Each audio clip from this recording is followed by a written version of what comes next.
Allez, de retour dans le bus Radio Noirmouth où nous sommes toujours à Barbâtre pour le festival rue Marmaille.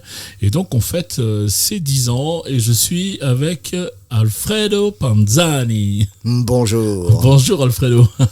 Tu vas bien ? Ouais, ça va très bien. Je me permets de te tutoyer. Oui, bien sûr. Ouais. Alors je l'ai prononcé un petit peu comme ça à l'italienne, mais tu me disais que tu n'étais pas du tout italien. Non, pas du tout, c'est un nom de scène. Voilà, c'est ça. Et donc ils viennent nous présenter un spectacle qui s'appelle Les Puces Savantes. Ouais, en réalité, c'est le cirque des puces savantes.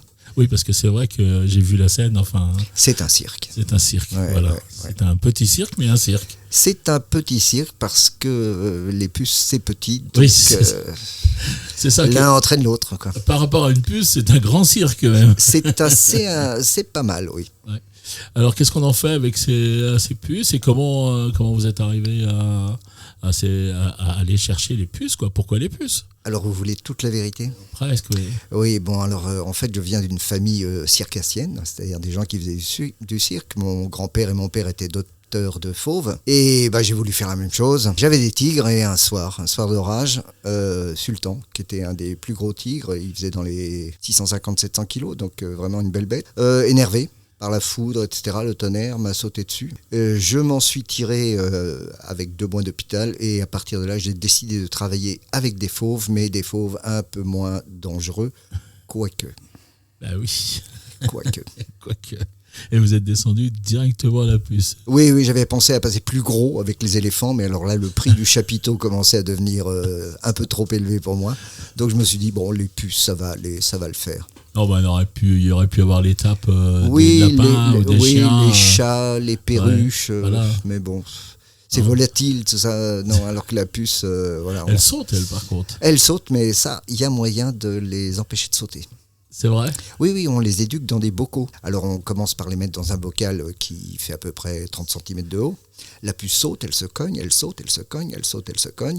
Et on diminue la taille du bocal. Donc elle saute, et à force de se cogner, elle arrête de sauter. Et voilà, elle est à notre main. Et là, elles sont savantes, par contre. Non, on dit savantes, mais en fait, elles sont connes comme leurs pieds. En fait, elles sont dressées, quoi, c'est ça. J'ai envie d'aller le voir, ce spectacle. J'espère que je vais y arriver, parce qu'en fait, vous passez 3 fois par jour, c'est ça ? Oui, demain un peu plus. Demain 4 fois même. Oui. Bon, je vais être dans le fond du chapiteau à un moment donné, c'est sûr. Oui. Ouais.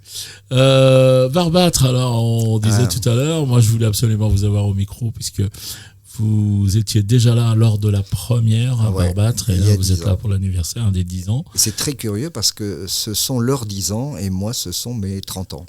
J'ai commencé en 95. Ouais. 30 ans de puce ? 30 ans de puce, et oui. 30 ans de piqûre, 30 ans de grattage. Oui. Ouais. 30 ans d'écrasement Non, quand même pas là. Non, elles ont une fin heureuse, heureusement. Ouais. Combien de temps ça vit une puce ?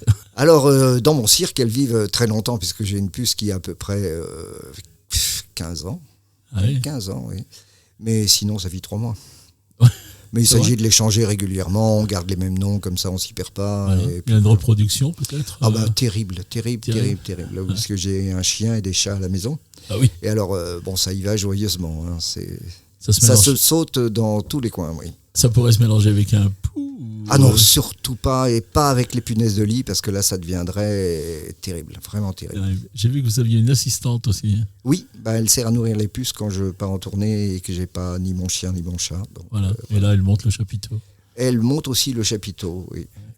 Super. Oui, non, c'est pratique. Et puis, elle conduit la camionnette et c'est très bien. Ouais. Donc voilà, moi je vous encourage, si le podcast vous l'écoutez avant demain, à venir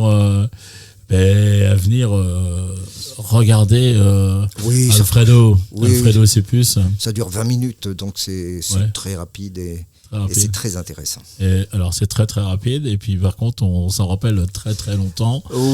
Oui, on s'en rappelle très longtemps. On s'entend. Oui, la preuve, puisque il y a 10 ans j'étais venu et on m'a rappelé, donc ils s'en souviennent. Ouais, d'accord, il y a des boutons partout. C'est formidable. Merci, merci d'être passé à ce micro.